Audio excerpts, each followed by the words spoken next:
They said it would never happen. They said it would never come to Duel Links, that it was too strong, it was too powerful, but yet here it is. Tellarknight Triverr is in the game. So we got a new structure deck for Tellarknights, and a couple of the cards were just pendulum monsters that we're not going to be using in the main build. You're not going to see them too often. I think that a separate Zephyr deck will be fine for them, but the big new tool that we got was the Triverr. So you could summon this with three level 4 Tellarknight monsters, but you can also, of course, use a Talmius or whatever it's called to get just 2 monsters on the board to make this. But during the turn you XYZ summon this card, you cannot special summon monsters except Tellarknights. That's fine. If this card is XYZ summoned, return all of the cards on the field to the hand. That is absolutely insane, being able to just completely clear out the board. It allows Tellarknights to go for OTKs in a way that they haven't been able to before. Plus, Tellarknights already run things like Fiendish Chain and Oasis of Dragon Souls, things that remain phases upon the field after you use their effects. You can bounce them back to your hand and reuse them. So having this card is absolutely nuts with that skill, with that ability there to completely wipe out the board and reuse your cards. But also, once per turn, you can detach one XYZ material from this card to send one random card from your opponent's hand to the graveyard. That is absolutely nuts. That gives the Tellarknights a great turn 1 play to go into. Sometimes you feel like just going into like Deltros isn't as good turn 1, but being able to go into Triverr and rip a card out of your opponent's hand is phenomenal. Also, if this card with XYZ material is sent to the graveyard, you can target one Tellarknight monster in the grave and special summon it. So similar effect to Deltros, not quite as powerful because you need a material on it, but it still gives you that graveyard summoning effect too, if your opponent does happen to deal with it. So this is the main card in the deck that's really just sort of pushing Tellarknights over the top now. This deck before was already sort of a rogue deck that it was definitely a King of Games deck. You could also take it to tournaments and do reasonably well with it. Plenty of people had done well with Tellarknights in the past few months with this deck, so it was already pretty good. But now having access to this card, I think this is just going to really help push it over the top into the metagame. I don't know if it's going to be the best, the best deck to beat, making it number 1 or whatever, but I definitely think it'll be in that top 5 decks now, one of those meta decks competing with Magnet Warriors and Harpy Ladies and Phantom Knights and all the other good decks right now. So getting into the list and the strategy here, we have Mind Scan as the skill here. You can run Destiny Draw or a couple of other skills. I just chose Mind Scan because I really like being able to see what my opponent's back row are and not letting them hide things from me. But getting into the deck list and the strategy, it's the same as it was before. I really didn't change up the deck list too much from what Tellarknights were doing before this card came out. I think that the deck doesn't play too much differently. You're still going to play a little bit back row heavy with your Fiendish Chain, your Floodgates, and their Tellarknight Alpha, which is obviously an insanely powerful trap card, being able to negate anything. But I do think you're still going to play a little bit slower. I don't think this is going to become like a super fast OTK deck, but still having access to that Triverr to whenever you need to be able to wipe the board, go for the swing, or go for the OTK play, or just bounce multiple problematic cards to hand. It definitely just adds another layer of power to this deck that I really do think helps. But nonetheless, I do feel like the deck's still kind of playing similar to what it does before. Your combos really haven't changed too much. You just have an additional extra deck option to go into now. So we'll dig into the exact deck list now. So we have 3 Tellarknight Deneb. Whenever you summon this, of course, you get a Searcher Knight for a Tellarknight monster. This is still sort of the engine card of your deck that helps it go, along with Tellarknight Altair, which when you normal summon, or when this card is summoned, special summon a Tellarknight monster from your graveyard. So bring back Deneb, search your deck for something, and that's just kind of like the main engine. You're going to constantly be summoning Altair, bringing back Deneb from the grave, searching your deck, and continuing your combos forward. Tellarknight Foolish Burial. I forget. I always struggle to pronounce this guy's name, so I just call him the Foolish Burial monster or ukulele. Nonetheless, though, summon this. Send this a Tellarknight monster from your deck to graveyard. This is how you get your Deneb in the graveyard if you don't draw it in your opening hand. It's also great if you open up with the Skybridge with it, because you can summon this. Dump the Deneb, Skybridge back the ukulele monster to your deck, bring out the Altair and bring back the Deneb, and search your deck for a follow-up play with another Altair, and then go into a XYZ monster. So these two opening up together is great. If you don't open up with the Deneb in the opening hand, it gives you another way to get to your full combo right away. We also have one Vega. This just helps summon your Tellarknights out of your hand. There's going to be plenty of times when you're going to be loaded up with too many monsters in your hand because of Deneb searches, or you just draw too many. And Vega will help dump those out of your hand, get your monsters on the board so you can go into your big XYZ plays. Potentially it would help OTK your opponent. I mentioned this deck still relies on a lot of back row. I went with 3 Book of Moon. You can cut the Book of Moon out for more trap cards or cut it down in numbers. I've also seen some people just straight up not running the Tellarknight Skybridge, so I think this is an optional card if you really want to cut the deck down to like 20 cards. Also, you can bump this up to like 24, 25, or cards or even more if you want to go with more trap cards in your deck. Some people do that as well. And then they run the Tellarknight monster that... There's another Tellarknight, I should have brought it up, but when you summon it, though, it allows you to shuffle 5 Tellarknights in your graveyard back into your deck and draw a card. That's a really powerful monster if you want to run it as well. I cut it just because I was trying to keep the deck as thin as possible and as consistent as possible. But if you want to play that bigger deck list that has a little bit more like longevity to it and plays a longer stall game, this series is a great option, and I definitely think you can go with that. And who knows, maybe as time goes on, it'll be that the larger version of the deck with this card in are the way to go.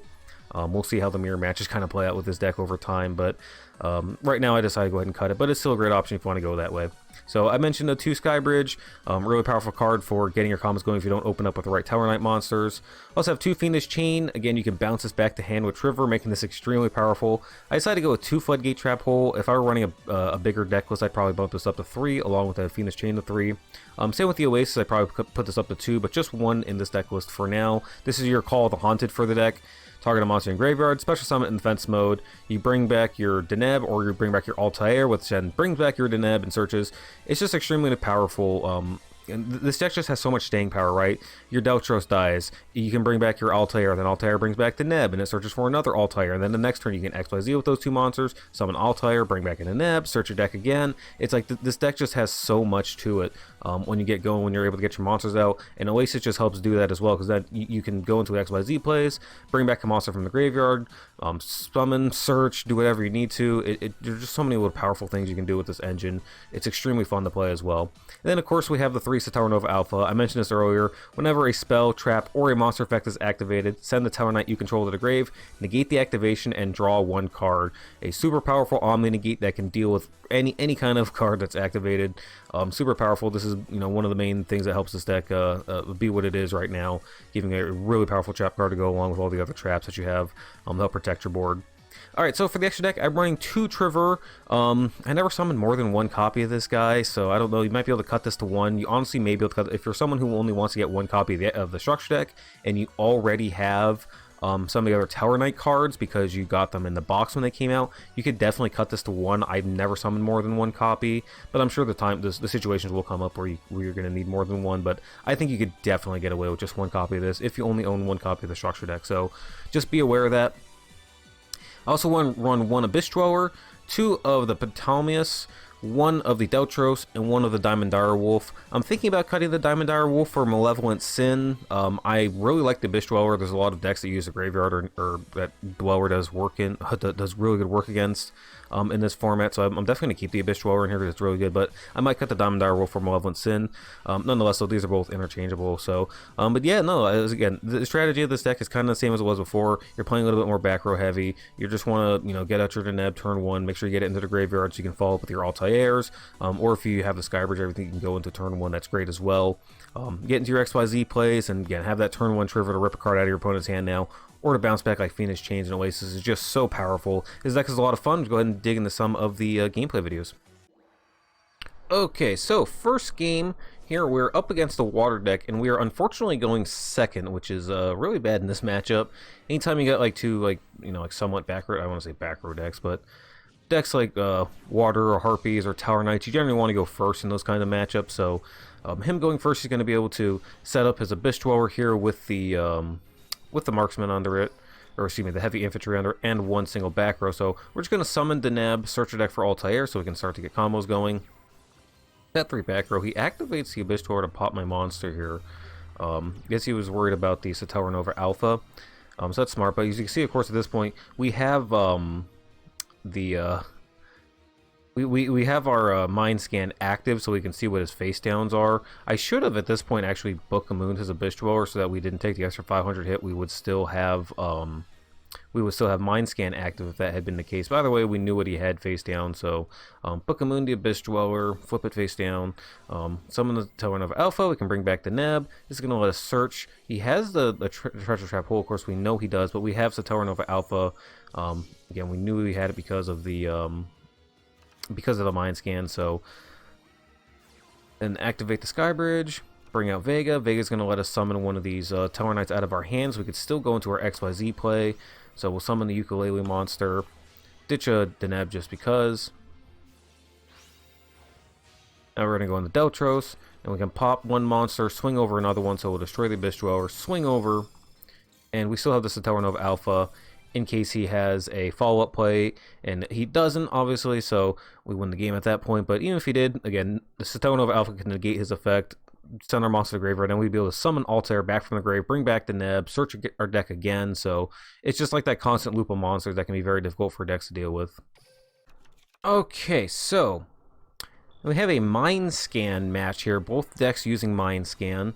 So we're going to open up with Altair. We didn't open up with the Neb or any kind of search monster, but we did get the Altair. But so because of that, I want to draw cards. I really want to dig for the a play like a Deneb or that Foolish Burial Monster, so I'd go ahead and activate the Alpha on the MST, just so I can try to filter through my deck a little bit. We already have an Altair in hand anyways. We really need to dig through our deck at this point to get to other stuff. So, playing against Harpy Ladies, he summons out a Cyber Slash, plays Monster Reborn. I'm not sure why he really went for my Altair here instead of going for another Harpy, I guess for damage purposes, but in this case, we'll just go ahead and lock up the Cyber Slash, and it's just the Altair to deal with. So, we draw into our Deneb. Good thing we activated this Toto Alpha, otherwise we wouldn't have gotten to it. So set the Book of Moon just for some defense. I don't really mind the monster going to the grave too much here because Altair can bring it back. Then we top deck Vega, which is great. So Vega into Altair, go to Neb. He has Treacherous Trap whole set at this point. We bring back and keep in mind too at this point, when we took that life point hit, we lost access to Mind Scan. So I don't know what he has in his back row at this point. We just have to play into it. Meanwhile, he knows exactly what I have set here. He knows every single card that we have set to our back row right now. So that's something to keep in mind at this point. So search the deck for the Altair. Go ahead and just set and pass. This Harpy Lady being locked up is really dangerous to him. So I'm just going to go ahead and take the life point hit there. There's no point to Foolish Spirit or to flipping down the face down monster. We're still alive at the end of that hit, so as long as he doesn't have like Chalice, would be good. So summon Altair, bring back the Neb. Again, continue to search our deck for whatever Satellarknights are left there to try to give ourselves some kind of card advantage. Go into Betelgeuse. He goes ahead and try to Book of Moon me here. We still have one books or the 2 Book of Moon set though. He decides to go for the Malevolent Sin here. See if he leaves his 2 monsters on the board, just tries to attack, we can Book a Moon both of his monsters, flip our Betelgeuse next turn and go for our plays. But if he goes for an XYZ here, we can still Book a Moon it, and if he summons another monster, we still have the second Book a Moon to follow up. So like, no matter what he does here, like we have Book a Moons to shut down his plays. So I don't know why he set his monster set as summoning it and swinging over mine, but it wouldn't have mattered again because we have the Book of Moon.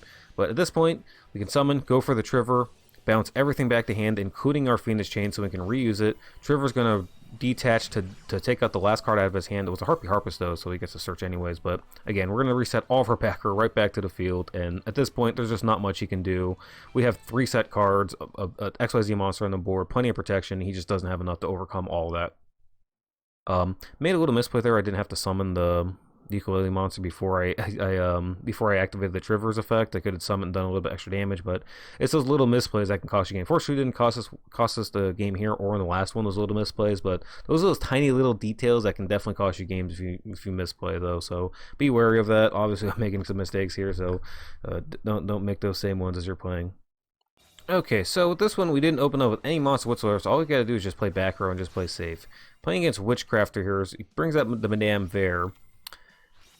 And in his end phase, I'm going to go ahead and book it, so that way he can't add the Holiday to his hand of graveyard. Can't get any card advantage. Just got to hope that we top deck into a Tellarknight monster at this point, and we do. We top deck to the Neb. He's going to summon it, draw. We know his back row isn't really problematic. Not only can we see it with Mind Scan, but it's Witchcrafters that don't really play a lot of problematic back row. So we're free to go into our plays. We'll just summon the Neb, search. As soon as he flips up the Madame Vare, flip it back face down, so there's no more Witchcrafter on the board. We do still have the Phoenix Chain and the Nova Alpha to deal with things. So if he summons another one, we have it. But he fortunately doesn't have a follow-up play with the Witchcrafter monster, so we can just summon the Altair, go into Betelgeuse. Betelgeuse effect can detach, go right into Deltros. And now that we're with Deltros on the board, we can just clear out the Madame Vare, swing for 25, and we have good protection to negate here. As soon as he activates the Holiday, we're just going to negate this with Tellarknight Alpha. And that's just going to put him in a tough position at this point because we can just use the Deltros effect, bring back Altair, bring back Summon, and he just knows that we're just going to have an endless loop here. He doesn't have the Witchcrafter monster to follow up with, so easy win. Alright, so we go first. We have our Foolish Barrier monsters. We can dump the Neb immediately, and then we'll just set 3 back row and pass. We know at this point what he...